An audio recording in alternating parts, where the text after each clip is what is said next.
Hey everyone, welcome to week 26 of Tuesday Tips. Today's going to be a pretty important tip. It's about pairing two edges at the same time on big cubes. So this is relevant for 5, 6, and 7. I'm just kind of going over the whole general idea on 5x5. Kind of my thought is that if you're kind of really using these to get a lot faster, you're already kind of in the expert range, and applying these to 6 and 7 is pretty rudimentary once you kind of know the basic style. So solving two edges on 6 and 7 or 5, 6, and 7 is essentially just you have two good cases that aren't completely solved, and you want to look for both pieces at the same time. So I kind of set something up like here. We already have blue or green and white and orange and yellow.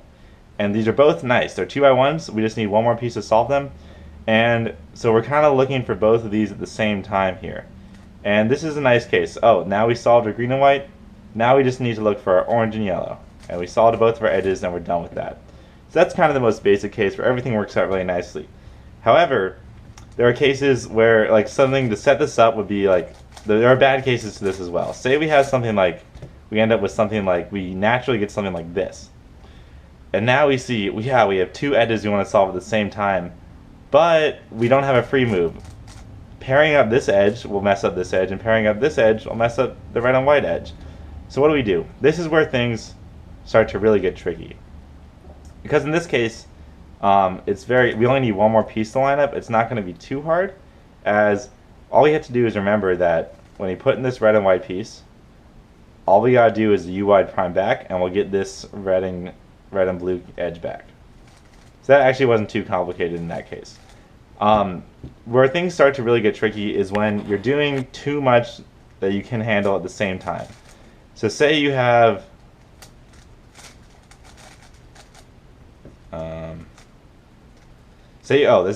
this naturally happened after I set it up. So say we have, we're looking for blue and white, we're looking for green and yellow, and oh man, we also have this red and white edge already almost solved. Now we're doing three edges at the same time. We don't want to break any of these up because they're already nicely set up for us.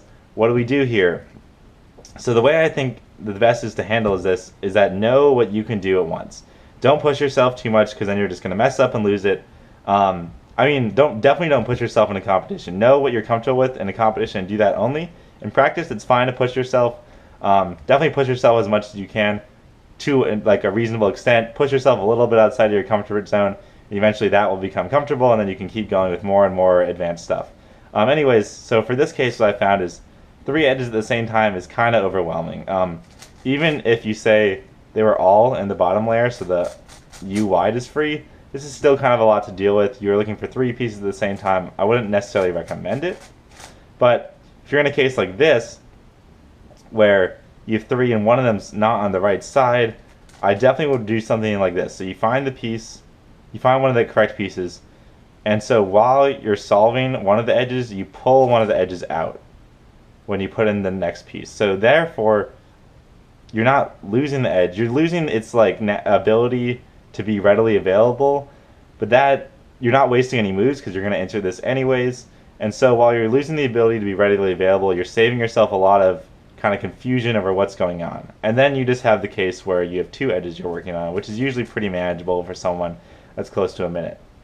So yeah, this is definitely something to keep in mind. It can get really, really tricky on 6 and 7 when you have, it's not just either is it two on top, two on bottom, or you can have two middles on 5x5, and then you have like more stuff. But definitely something to kind of like think about. Definitely would recommend having two edges going at the same time in 6 and 7. Not the end of the world. 3 on 6 and 7 is a big no-no. Highly disagree with that. But usually you want to finish the edge that you're working on first. But if something else is easy, definitely a good idea to go ahead and save that as well. If you're kind of apprehensive about saving something, if you see something nice, just go ahead and put it in the top face. Like, oh, we have this here. Oh, just put it in the top face, save it for later. Remember, it's there. You can be looking for that. You can be extra alert for this blue and white edge, and therefore it won't be bothering you at all. If you're kind of more advanced and can handle it, you can keep them both in the middle layer. Kind of remember how you sliced them away, so you can slice them back. That's much trickier, obviously, but kind of something you should be looking forward to as you're getting down to those kind of world-class barriers.